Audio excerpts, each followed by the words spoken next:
Faut-il parler de son traitement ou rester discret lorsque l'on se soigne d'un mal occulte?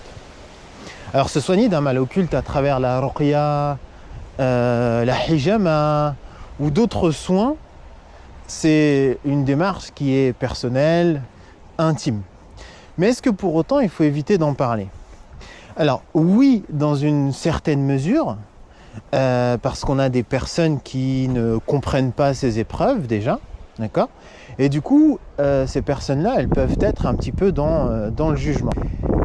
Et il est aussi préférable de ne pas ébruiter le fait qu'on est en train de se traiter. Pourquoi?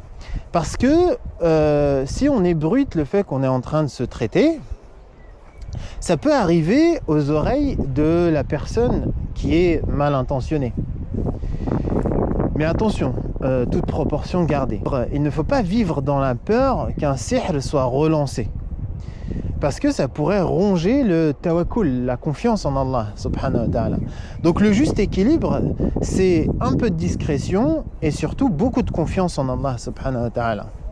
Vous pouvez en parler aux bonnes personnes, celles qui peuvent aider, celles qui peuvent conseiller, d'accord? Et surtout ne pas vivre dans l'obsession du mal. Vous savez, le destin, il est entre les mains d'Allah subhanahu wa ta'ala. On fait les causes, mais on reste serein. On garde une sérénité intérieure. Le mal occulte, ça ne doit pas être une prison mentale.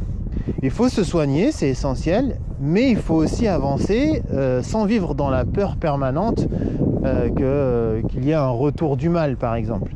D'accord?